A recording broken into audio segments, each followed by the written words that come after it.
The room went quiet the moment the chair stopped moving, not because it was loud, not because it demanded attention, but because silence has a way of forming around discomfort, and discomfort had just rolled into the center of the restaurant on 4 small wheels. Daniel Rowe felt it before he saw it.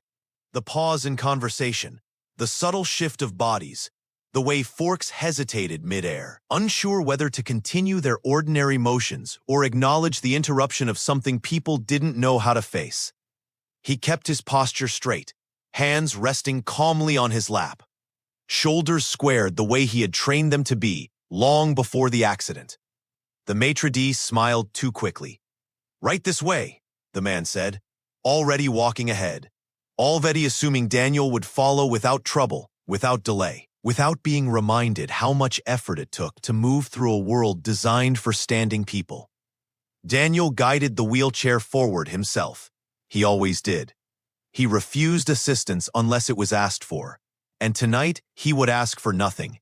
Not help, not pity, not patience. The table was near the window, white linen, soft lighting, candles arranged with careful symmetry. The kind of restaurant where conversations were meant to be intimate and quiet, where wealth whispered instead of announcing itself. A place chosen by an algorithm. Daniel hadn't picked it. The dating service had. Compatible values, the consultant had said. Shared interests, open-minded. Daniel had almost laughed at that word when he heard it. Open-minded. The maitre d' pulled out the chair across from the table, then froze, realizing too late that the gesture was unnecessary. Daniel watched the man's face register the mistake, the quick flush of embarrassment, the attempt to recover dignity. "It's fine," Daniel said gently, his voice calm, even warm. "Thank you." The man nodded too many times and retreated. Daniel positioned himself at the table, adjusted the height, checked the alignment of his legs beneath the linen so nothing appeared awkward or exposed. He had mastered these movements over years, each one smooth, each one practiced, each one learned the hard way. He glanced at his watch, 7:02. She was late. That at least felt normal. Daniel exhaled slowly and looked around the room. Couples leaned toward each other, laughing quietly. A woman touched her partner's wrist while speaking. A man brushed crumbs from the table with absent affection. Life happening in small, careless gestures that no one noticed until they were suddenly missing from your own. Daniel had known love once, before steel met asphalt, before his body betrayed him, before the future rearranged itself without asking. He hadn't come hoping for romance. He came because the service insisted it was time, because the article said isolation was unhealthy, because the board encouraged personal fulfillment for optics, because loneliness, no matter how well dressed, still echoed at night. The restaurant door opened again. Daniel didn't look at first. He didn't want to be the man scanning the entrance, measuring worth in footsteps. He waited until he felt it, the shift in air, the way attention leaned towards something new. Then he raised his eyes. She stood just inside the doorway, adjusting the strap of her purse on her shoulder. Tall, poised, hair swept back with deliberate care. Her dress was elegant but not loud. Her posture confident. The kind of woman who had learned how to occupy space comfortably. She scanned the room once, twice. Then her gaze landed on Daniel and stayed. Daniel saw the moment recognition flickered, then confusion, then something else. Her smile, practiced and polite, tightened just a fraction too much. Her eyes dropped, not to his face, but to the chair. She recovered quickly, too quickly. She walked toward the table with controlled steps, heels clicking softly against the floor. "Daniel?" she asked. "Yes," he replied. "I'm Claire," she said, extending her hand automatically, then hesitating, unsure where to place it. Daniel reached out first, taking the uncertainty away. Her grip was firm, her palm warm. "Nice to meet you," he said.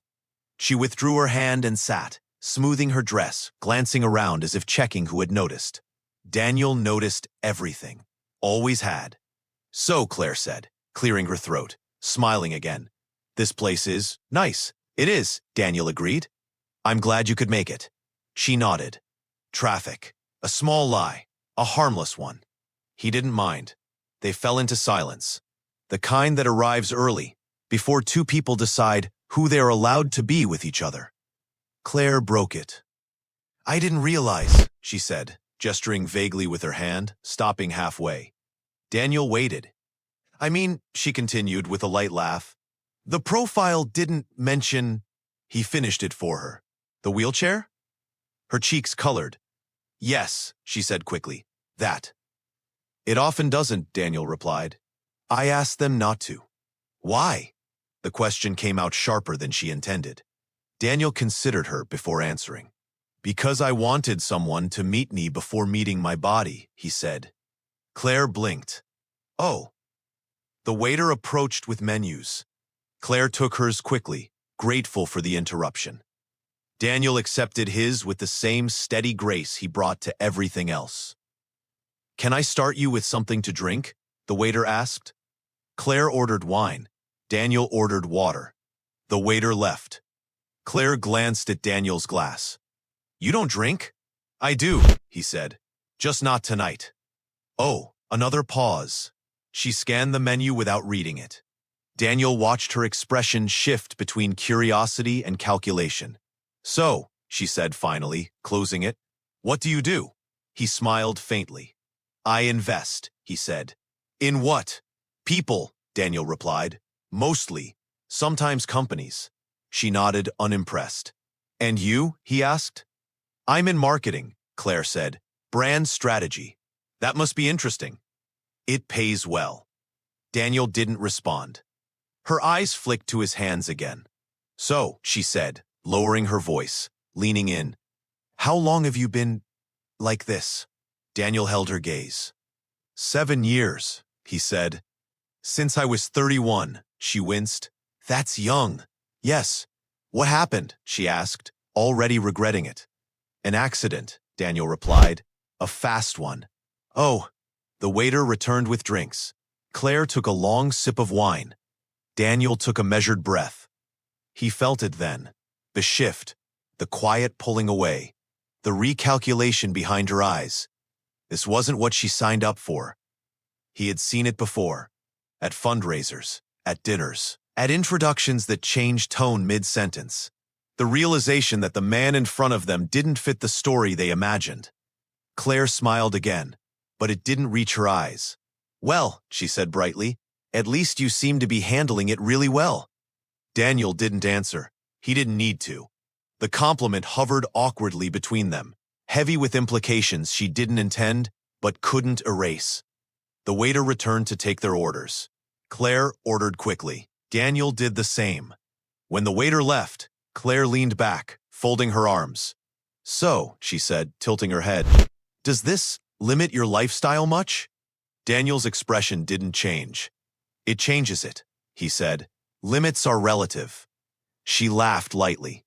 I guess. I mean, travel must be hard. It's not.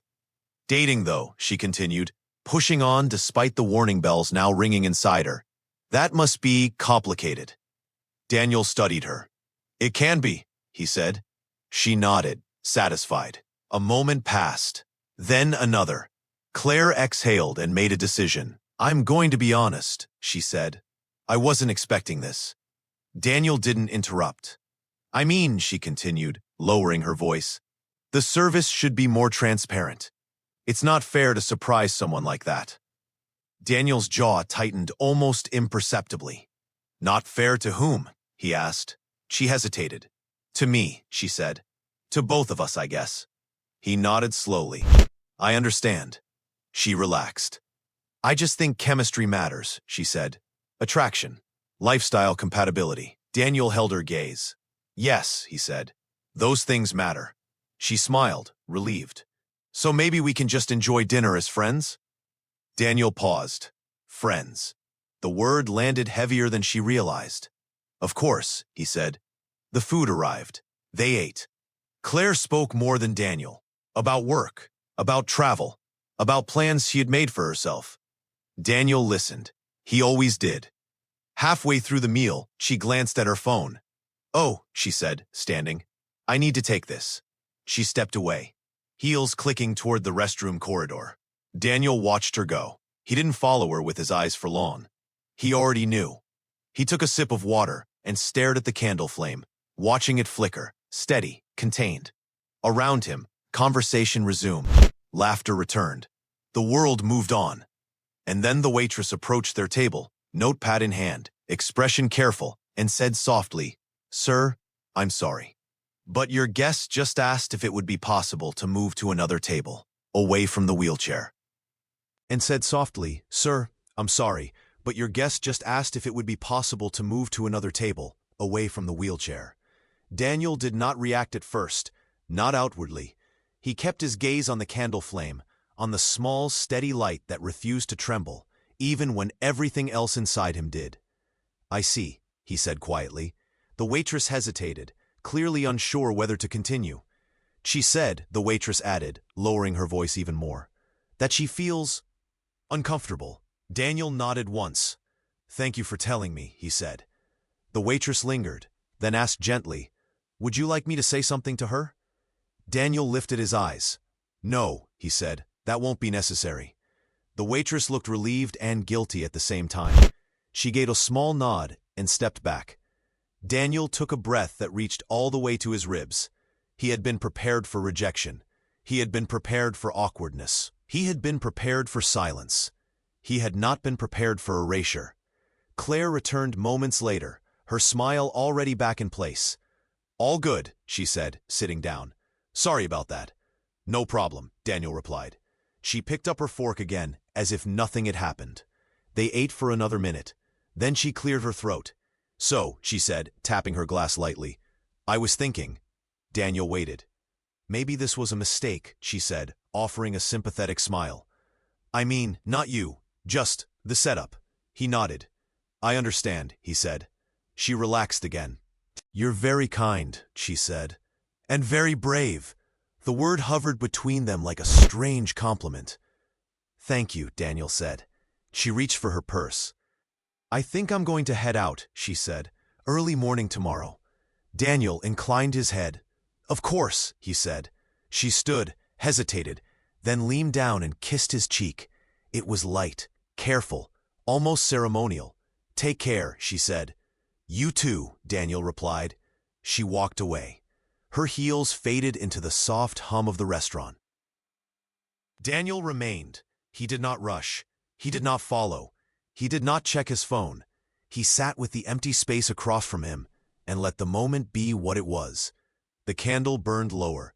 The waitress returned. "Would you like anything else?" she asked. "No," Daniel said. "Just the check, please."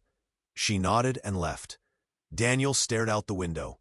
The city outside moved with its usual urgency. Cars passed. People hurried. Lights changed. Life continued, unaware of the small personal endings unfolding inside quiet restaurants. The check arrived. Daniel paid. He waited. Then he moved. Slowly, intentionally. He guided the wheelchair back from the table, careful not to catch the linen, careful not to draw more attention than necessary.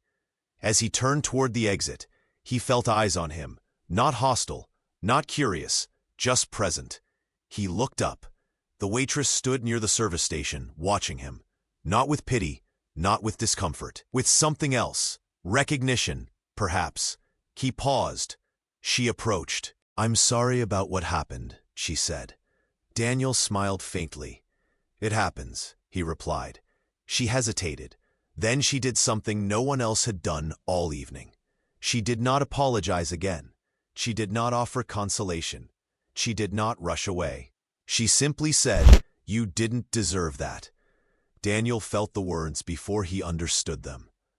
"They were unkind," she continued, choosing carefully, "and unnecessary."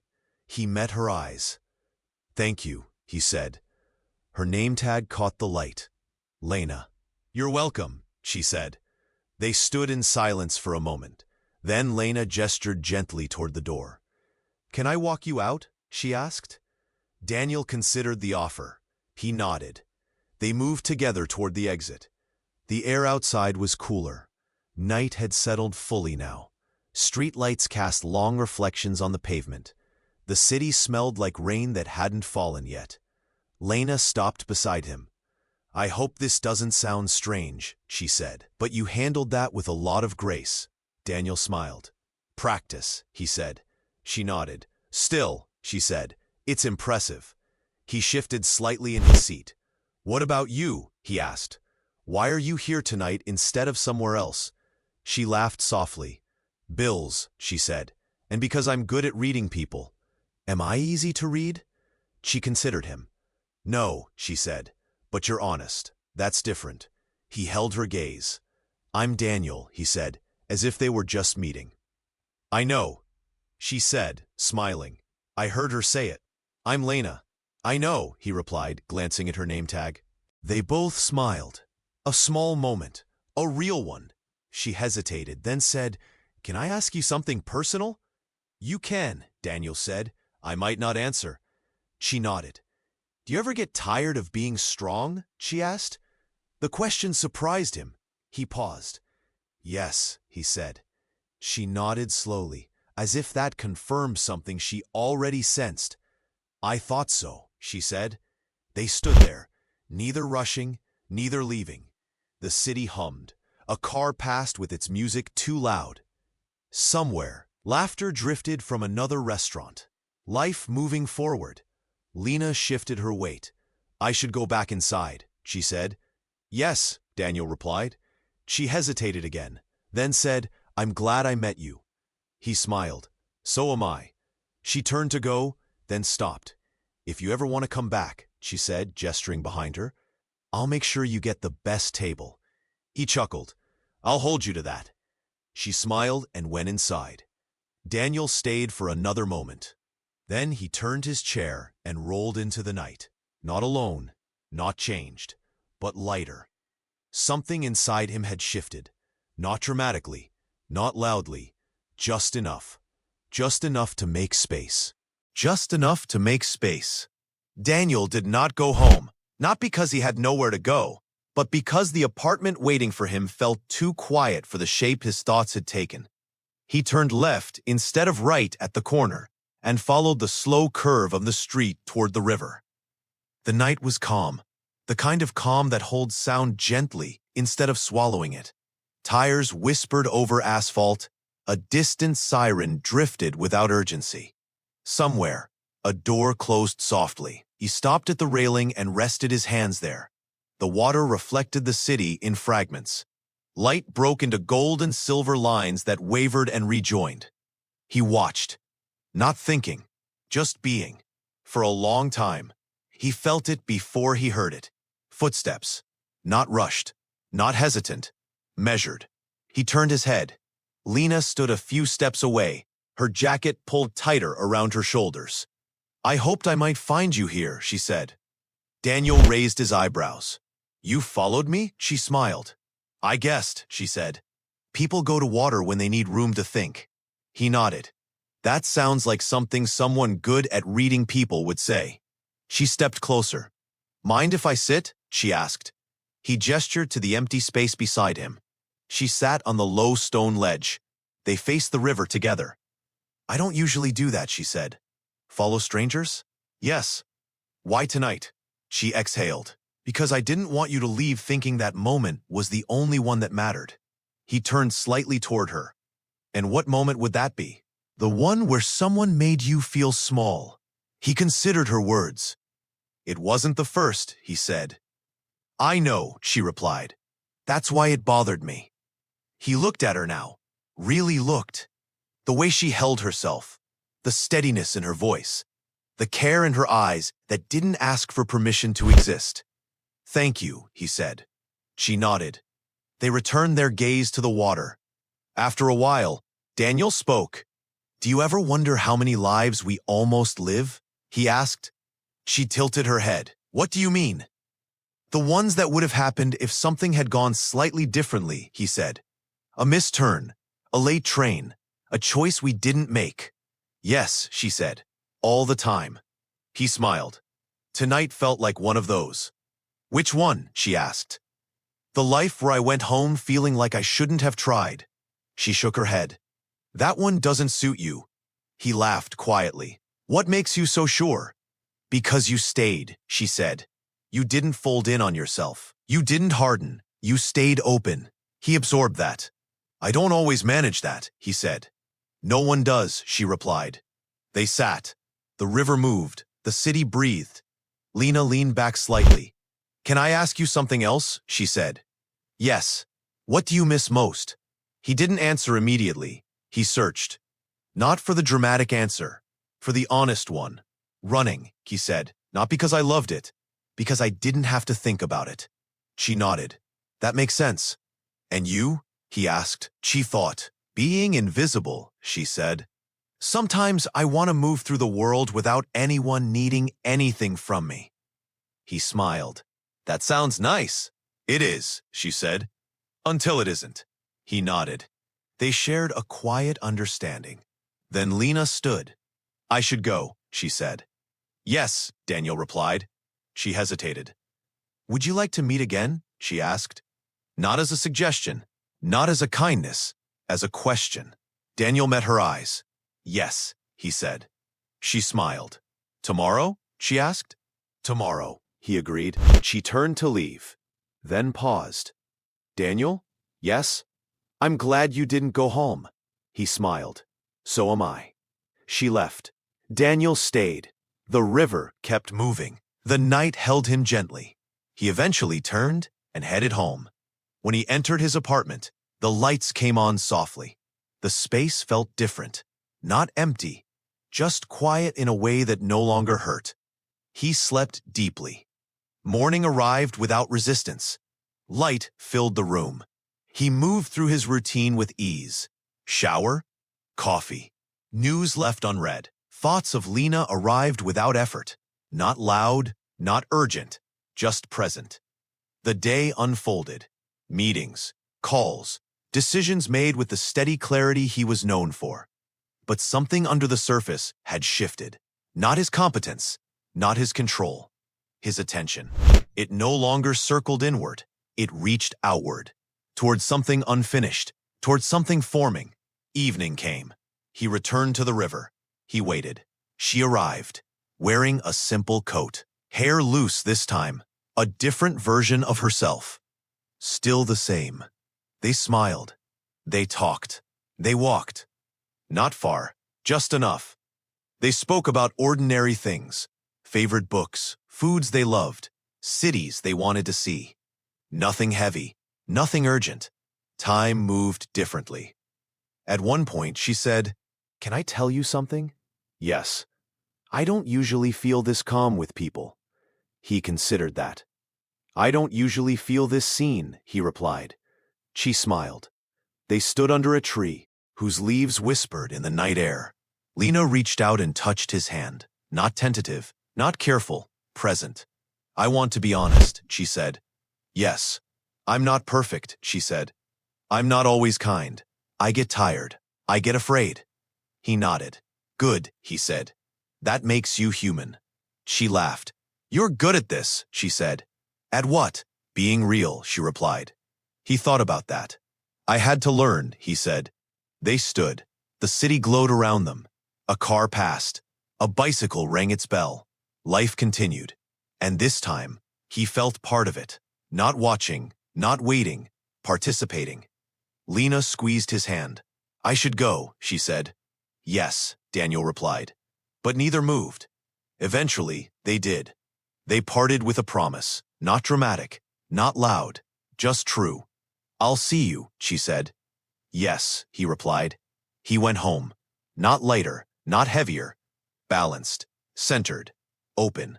Something had begun, not as a story, as a connection, as a quiet unfolding, as a future that did not demand, only invited. Only invited. Daniel did not realize how much space he had been holding inside himself until he felt it begin to soften. Not collapse, not disappear, soften. The following days carried a different texture. Morning light no longer felt like a signal to endure another sequence of tasks. It felt like a beginning again. He noticed small things, the way steam lifted from his coffee, the way his reflection in the window shifted as clouds passed. The way silence could be full instead of empty. He and Lena met again and again, not with plans, with presence. They walked by the river. They sat on park benches and talked about nothing important and everything that mattered. They shared stories that were not impressive, not polished, not designed to sell a version of themselves. They told the truth about fears, about mistakes, about the quiet moments that shaped them. One evening, as the sky turned from blue to indigo, Weena said, "I think people mistake independence for isolation." Daniel nodded. "They look similar from the outside," he said, "and feel completely different from the inside," she replied. He looked at her. "You don't feel isolated?" he said. She smiled. "Not lately." Neither did he. They did not rush. They did not label. They did not build castles in the future. They let the present become enough. One night rain fell suddenly. They took shelter under the awning of a closed shop. The city blurred behind the curtain of water. Lena laughed. "This is ridiculous," she said. "It's honest," Daniel replied. She looked at him, then leaned in. Not dramatically, not urgently, just enough. Their foreheads touched. Breath slowed. The world narrowed to the space between them. And then she kissed him, soft, certain, real. Not a promise, not a rescue, a meeting. They pulled back and laughed quietly, a shared release. "Sorry," she said. "Don't be," he replied. They stood there until the rain eased. They walked her home. At her door, she turned. "Thank you for letting me be here," she said. He understood what she meant. "You didn't need permission," he replied. She smiled and went inside. Weeks passed. Life continued, but now it had an undertone, a hum of connection. Daniel still worked, still led, still decided, but he listened more, not just to others, to himself. He found himself speaking differently, slower, more honestly. In meetings, when someone dismissed an idea without care, he paused the room and asked for respect. When someone joked without thinking, he asked them to think, not with anger, with calm. People listened, not because he demanded, because he embodied what he asked for. One afternoon, a board member remarked, "You've changed." Daniel considered that. "Yes," he said, "I've become more myself." They did not question him further. They did not need to. One evening, Lena invited him to meet her parents. Daniel hesitated, not from fear, from reverence. She noticed. "You don't have to," she said. "I want to," he replied. They drove together. Her father greeted him warmly. Her mother offered tea.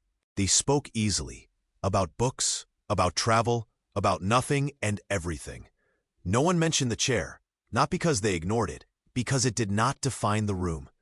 Later, Lena stood with him in the garden. "My father likes you," she said. "I like him too," Daniel replied. She smiled. "He thinks you're calm," she said.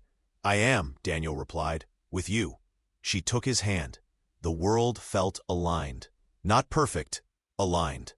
One night, months later, they returned to the same restaurant. Not to reclaim anything, not to prove anything, simply because they wanted to. The same maitre d' greeted them. He hesitated, then smiled more naturally. "Good evening," he said. "Good evening," Daniel replied. They sat at a table by the window. The candle flickered. The city moved. The past stayed where it belonged. Lena looked around. "Funny," she said. "This place feels different." "Everything does," Daniel replied. The waitress approached. It was not Lena this time. A different woman. Same gentleness. She took their order. Left. Lena reached across the table. "You okay?" she asked. "Yes," he replied. "I just realized something." "What?" "That moment didn't break me," he said. "It brought me here." She smiled. "That's how healing usually works." They ate, they talked, they laughed. Not loudly, happily. When they left, Daniel paused at the door. He looked back once, not at the room, at the memory. Then he turned away. They walked into the night together, hand in hand. The city welcomed them without effort. Later, in his apartment, Lena leaned against him on the couch. The lights were low, music played softly. She rested her head on his shoulder. Do you ever think about what might have happened if you hadn't come that night? She asked. Yes, Daniel said. And? I think I would have been fine, he said. But I wouldn't have been this. She smiled. I like this, she said. So do I, he replied. They sat quietly. No need to fill the space. The world did not ask anything of them in that moment. It simply held them. Eventually, Lena stood. I should go, she said. Yes, Daniel replied. At the door she turned. Thank you.